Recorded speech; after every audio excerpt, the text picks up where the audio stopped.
नमस्ते, कैसे आप? स्वस्थ होंगे, मस्त होंगे। आज बेहतरीन एक टॉपिक है, विषय है जो जिससे पूरा संसार ग्रस्त है। आप समझ सकते होंगे कि इस भौतिकवादी समाज ने ह्यूमैनिटी को किस तरह से एक उलझन में डाल दिया है, क्योंकि we are end of the day animals at the biology and monkey इस पर द माइंड। मन हमारा बंदर की तरह है और हम एक दूसरे को देख के सीखते कॉपी करते हैं। तो ये जो संसार की समस्या है, out of more than 90% I would say कि stress, frustration, anxiety, depression, conflict से जूझ रहे हैं, उसी टॉपिक पे आप बात करेंगे। थोड़ा अपना प्रयास है, ये हमने सीखा था। Part of the my syllabus was education and psychology subject. इसमें एक छोटी किताब है, इसमें फॉर्मेशन ऑफ स्ट्रेस दिया हुआ है। स्ट्रेस क्या है, तनाव क्यों होता है। जैसे चार्ल्स डार्विन ने कहा कि फिटेस्ट एट सर्वाइवल लेवल। अगर हम फिट नहीं रहेंगे तो या कोई हमें ख़त्म कर देगा, या अंदर से ही हमारा शरीर हमें बीमारी पैदा करके मारना शुरू करेगा। इसके लिए फिट रहना बहुत आवश्यकता है। बहुत सारी चीज़ें होती है फिट, इसमें different way of handling this situation. कोई इसको बहुत सारे रास्ते, कोई संगीत सुनता है, कोई ध्यान करता है, कोई किसी से बात करता है, कोई काउंसलिंग करता है, कोई बहुत सारी एक्टिविटी करता है, कोई दारू पी लेता है। हम यहाँ प्रमोट नहीं कर रहे, बट स्ट्रेस मैनेजमेंट कर लेता है वो कैसे भी। लेकिन कोई होते हैं इससे बाहर नहीं आ पाते हैं, जो जिसका परिणाम बड़ा भयावह होता है बाद में। आज की डेट में जो उच्च रक्तचाप, हृदयघात, जो हार्ट अटैक, फ्रस्ट्रेशन जो हो रहा है, एक क्या कहते हैं उसको, high irritation, hypertension, BP, even root cause of the cancer is now there are a lot of study indicating that stress, tension, anxiety ये बता रहे हैं, क्योंकि पूरा साइकोलॉजिकल जो होता है वो बायोलॉजी पे आ जाता है। तो there are 4 way of form of stress, 4 यहाँ पे बताया है। ये बहुत हाईलाइट किया हमने। 4 रास्ते हैं स्ट्रेस आने का। पहला है फ्रस्ट्रेशन। फ्रस्ट्रेशन कब होता है हमें? जब हमारे कुछ इंडिविजुअल इच्छाएं पूरी नहीं होती है, तब फ्रस्ट्रेशन आता है। एग्जाम्पल, मैं एम्बिशियस हूँ किसी चीज़ को लेके, तो हो नहीं पा रहा है, तो फ्रस्ट्रेशन आएगा, है ना। तो जैसे जो मॉडर्न सोसाइटी है, किसी ने BMW ले लिया, मेरे पास साइकिल भी नहीं है। कोई 5-5 गर्लफ्रेंड घुमा रहे हैं, मेरे से एक भी नहीं पड़ती। किसी ने बंगलो बांध लिया, मैं चाल में भी नहीं रह पा रहा हूँ। तरह तरह का कुछ भी डिजायर हो सकता है उसमें। ऐसा नहीं कि खाली इच्छाएं है, वो नीड भी है होती है उसमें। कुछ शारीरिक आवश्यकता है, जैसे कपड़े पहनने को नहीं है, अपना पैसे नहीं है, इलाज करने का स्वास्थ्य बिगड़ा हुआ है, कहीं जाना है यात्रा के लिए पैसा नहीं है, समाज में रहना है तो कुछ चैरिटी करनी है, उसके लिए पैसे नहीं है। इस सिचुएशन से हम गुजरे हैं। इससे प्रैक्टिकल चीज़ें बहुत दिल के करीब कनेक्ट हुआ है, इसके लिए आज इस टॉपिक पे बात कर रहे हैं। इतने सालों से इस टॉपिक पे घूम रहे हैं हम। इस तरह से फ्रस्ट्रेशन आता है, दैट इज़ नॉर्मल, है ना। How you handle that depend on your upbringing, your environment, situation, your intention, your will power, how you handle frustration. Then second है anxiety। जब frustration तो कहीं ना कहीं रुक जाएगा। मेरे पास आज पैसे नहीं है, पैसे आएंगे तो मेरा frustration दूर हो जाएगा। मेरे पास नौकरी नहीं है, नौकरी मिल जाएगी तो मेरा frustration दूर हो जाएगा। बट एंजाइटी ये जाती नहीं है, ये बार बार अटैक करती है। एंजाइटी 2 तरह से आती है, एक डर से और एक चिंता। डर रियलिटी होता है, इट्स अ रियलिस्टिक फियर। सामने कोई शेर है, मैं डर रहा हूँ तो स्वाभाविक आना चाहिए, जिससे मैं बचता हूँ। कहीं चोरी कर रहा हूँ या कुछ गड़बड़ है तो उससे मुझे डर लग रहा है, तो it should actual I should fear out the situation, जो भी परिणाम आने वाला है। और डर ही हमें बचाता है, डर बिना तो आदमी मर जाएगा उसी दिन। दूसरा है टेंशन, चिंता।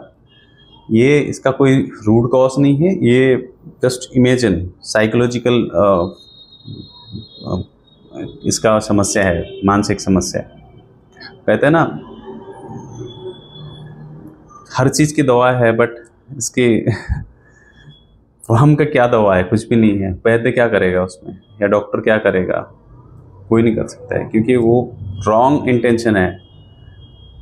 जैसे भगवत गीता में भी कृष्ण ने बोला है कि wrong information, wrong action is the root cause of every problem. तो गलत चिंताएं, चिंतन होना चाहिए, बट चिंताएं नहीं होनी चाहिए। तो इससे स्ट्रेस आता है, जिससे मेंटल एंजाइटी होती है और वो बीमारी की तरफ चले जाता है। ये जब भी एंजाइटी बढ़ जाती है, फिर डिप्रेशन आता है। तो स्वाभाविक डरना ठीक है, इस तरह से डरना ठीक नहीं है कि जो चिंता के बेस पे अननोन फियर है ना, unknown imagination, unknown realistic, unknown कुछ भी कल्पना, जस्ट इमेजिनेशन के बेस पे वो जो होता है वो नहीं होना चाहिए। ठीक है, ध्यान रखिए स्वयं को, स्वास्थ्य को। Third is conflict. जो तीसरा फॉर्म ऑफ स्ट्रेस है, जो तनाव आने का तीसरा कारण है कॉन्फ्लिक्ट। ये मतलब निर्णय नहीं ले पा रहा हूँ, है ना, एक्शन नहीं ले पा रहा हूँ। और सिर्फ ये नेगेटिव पे नहीं होता है, ये पॉजिटिव में भी होता है। अब इसमें भी कॉन्फ्लिक्ट में भी 3 सिचुएशन होती है। तो फर्स्ट होता है approach to positive goals. Approach मतलब जैसे एग्जांपल, मेरी नौकरी लगी है किसी सरकारी में, जहाँ पे सिक्योर है जॉब, अच्छा एक रेपुटेशन है, लेकिन पैसे आधे हैं। जहाँ मैं प्राइवेट में जॉब मिल रही है, वहाँ पे बहुत ज़्यादा पैसे है, डबल अमाउंट है, लेकिन सिक्योरिटी नाम की कोई चीज़ नहीं है। I can be sack from the company any time, but पैसे बहुत ज़्यादा है, बहुत ग्रोथ होने का चांस है। तो ये अप्रोच जो सिचुएशन होती है, इससे भी कॉन्फ्लिक्ट आता है। बहुत बार क्या हो, मैं शादी करने जाने वाला हूँ, मेरे पास 2 खूबसूरत ऑप्शन आए हैं। एक बहुत ही जो संस्कारी लड़की है, जो मेरे घर वाले जिसको पसंद करेंगे, जो सेवा करेगी। लेकिन एक दूसरी सिचुएशन है जिसको मैं स्वयं पसंद करता हूँ, लेकिन घर वालों के साथ वो एडजस्ट नहीं हो पाए, क्योंकि वो मॉडर्न है, वो शहरों में रही है, तो उसको स्वीकार नहीं कर सकते, क्योंकि वो कल विवाद हो जाएगा। बट मुझे दोनों चाहिए, और दोनों हो नहीं सकता है, होगा एक ही। तो ये अप्रोच सिचुएशन भी बहुत समस्या पैदा करता है। इससे दिमाग में कॉन्फ्लिक्ट होता है, विवाद होता है, जिससे स्ट्रेस आता है। तीसरा है, बहुत सारे एग्जाम्पल ले सकते हैं आप किसी भी चीज़ का, है ना। मैं इलेक्ट्रॉनिक गाड़ी लूँ या पेट्रोल वाली लूँ, है ना, मैं आईफोन लूँ या मैं दूसरा कोई एंड्रॉयड ऑपरेटिव वाला अच्छा फ़ोन लूँ। मैं दोनों, मेरे फ्रेंड है, मैं दोनों का साथ नहीं दे सकता है ना, एक ही का देना होगा। तो बहुत सारे ऐसे अप्रोच सिचुएशन होता है, तो इससे भी कॉन्फ्लिक्ट आता है। एंड द सेकेंड कॉन्फ्लिक्ट का दूसरा एक सोर्स होता है, वो अप्रोच अवॉइडेंस।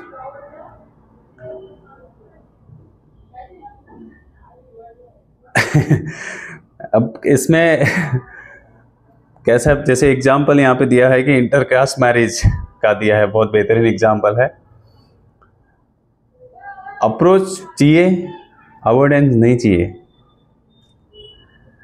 मतलब घर वाले बोल रहे हैं कि भाई हमें ये स्वीकार नहीं है 2 स्टेट मैरिज चेतन भगत की या किसी अदर जाति की, जिससे ऑनर किलिंग, बहुत हत्याएं होती है, बहुत सारी चीज़ें दिक्कत करता है।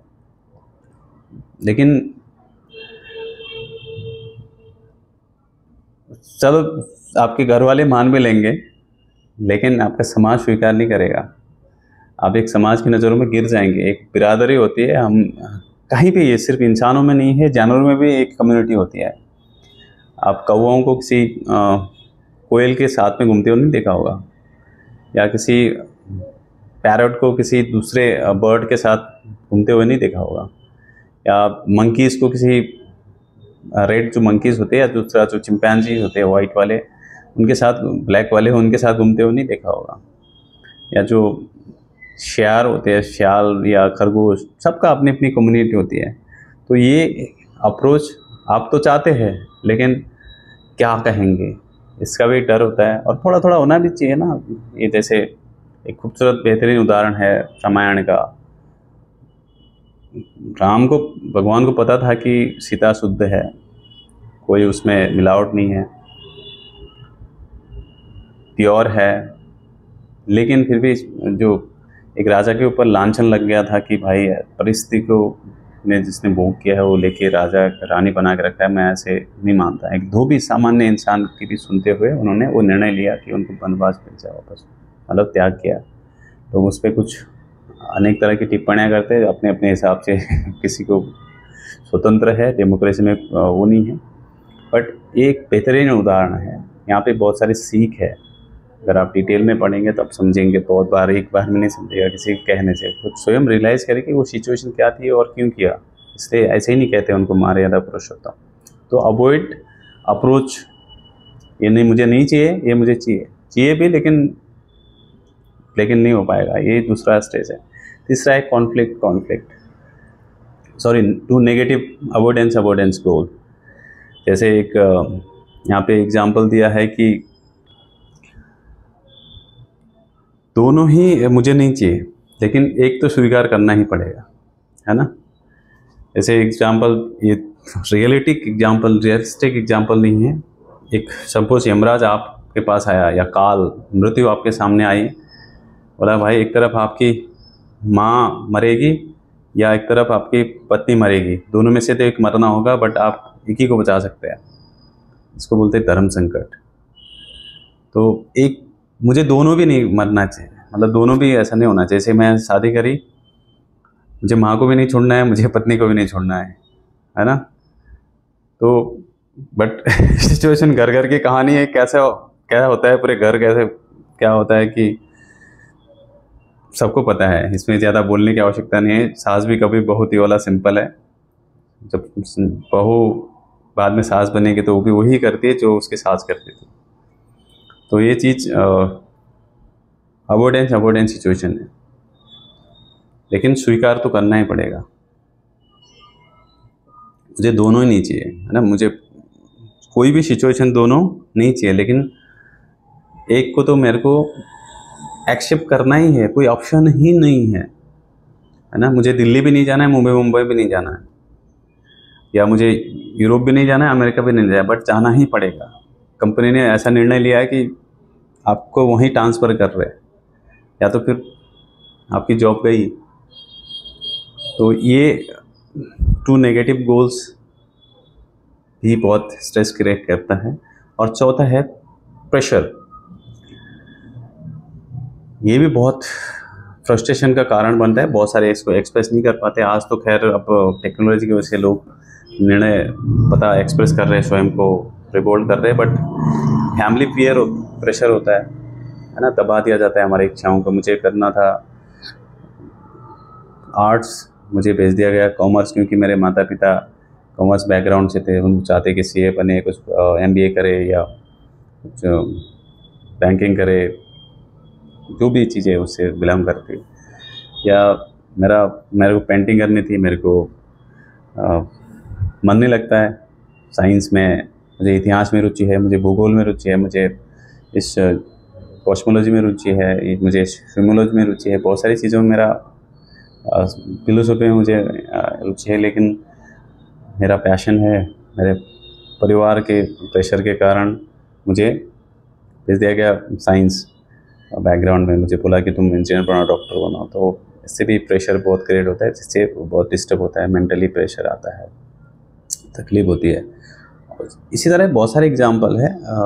जैसे मैं किसी से प्यार करती थी, लेकिन मेरी शादी किसी और से करा दी, है ना, क्योंकि घर वालों को कुछ और मंजूर था। और बाद में आज, पहले तो कुछ स्वीकार कर लेती थी, आज महिलाएं, आज तो शादी के दूसरे दिन ही भागने के इतने किस्से आ रहे हैं। जिससे पता चल रहा है कि शादी किसी से हुई है लेकिन बच्चा किसी और का पल रहा है। कुछ सालों के बाद बच्चे छोड़ के कितने भाग रहे हैं लोग। तो ये समाज में बड़ा विकृति आने वाली है, उसके लिए आपको प्रिपेयर करना है, तैयारी करनी है। तो प्रिय जैसे टीचर भी प्रेशर करते हैं बच्चों पे, तुमको इतना करना ही पड़ेगा, मॉर्निंग में एक्स्ट्रा क्लास लेना ही होगा, आफ्टरनून में इतने होमवर्क करना ही होगा। आजकल जो प्राइवेट स्कूल में जाते हैं बच्चों, उनकी लाइफ झंडू हो चुकी है, मतलब दिन भर पढ़ाया। हम तो जब छोटे थे तो बढ़िया खेलते थे, मस्ती करते थे, कुछ होता नहीं था। बट आजकल बहुत ही कंपटीशन के वजह से, जो मेरा स्कूल उससे स्कूल से अच्छा है तो मुझे दिखता है मैं टीचर सबसे बेस्ट हूँ, तो बच्चे को कैसे भी बस प्रेशर करा के कराना है। इस तरह के चीज़ें हो रही है, प्रेशर बहुत क्रिएट करता है। उसके अलावा ऑर्गेनाइजेशन में किसी भी, चाहे पॉलिटिकल ऑर्गेनाइजेशन हो, चाहे गवर्नमेंट हो, चाहे प्राइवेट हो, हर जगह प्रेशर है। मैं तो अच्छा था, एक गवर्नमेंट ऑफिसर हुए थे, मैं तो बहुत अच्छा था, मैं तो बहुत इथिक्स मॉरल में चलने वाला बंदा, लेकिन मेरा जो ऊपर का ऑफिसर है वो बड़ा करप्ट है और वो गलत निर्णय देता है, फिर भी हमें स्वीकार करना पड़ता है, और क्योंकि प्रेशर है मैं जॉब भी नहीं छोड़ सकता। तो ऐसे बेहतर कितने उदाहरण हैं, इससे प्रेशर आता है, मानसिक तनाव होता है, उससे बीमारियां आती है, बहुत सारी एंजाइटी होती है, फ्रस्ट्रेशन, कॉन्फ्लिक्ट, प्रेशर, बहुत सारे जो चारों मिला के जो बनता है, बहुत जाए, चाहे बीपी हो, आपका हार्ट अटैक हो, हाइपरटेंशन हो, इवन डायबिटीज़, इवन कैंसर भी ऐसा रूट कॉज कहीं ना कहीं उससे जोड़ रहे डॉक्टर्स, आज का मॉडल रिसर्च बता रही है। तो इसके लिए यहाँ पे काम करेगा आपका मेंटल हेल्थ एंड योगा। कभी इस पे चर्चा करेंगे थोड़े अपने छोटे समय के लिए, क्योंकि बहुत डीप विषय है मेंटल हेल्थ। तो आपको इस चीज़ों से बचना है। जो भी होता है, जैसे शरीर मन बीमार होता है वैसे मन भी बीमार होता है। तो शरीर का भोजन खाना है, फिजिकल फूड, तो मन का भोजन है information, that is mental food. So you have to consume right type of food, mental food, information. Social medias में क्या हो रहा है, न्यूज़ की दुनिया में क्या हो रहा है, पॉलिटिकल दुनिया में क्या हो रहा है, ग्लोबली क्या हो रहा है, ये सब मेंटल किस तरह से जो कंज्यूम कर रहे हैं इस तरह के कंटेंट, इससे आप बीमार होंगे ही होंगे 100%। इसके लिए ध्यान रखिए अपना, स्वयं का, अपने परिवार का। स्वस्थ रहिए, खुश रहिए, और हमें अपना प्यार देके लाइक, शेयर और कमेंट करिए आपको कैसा लगा। Thank you.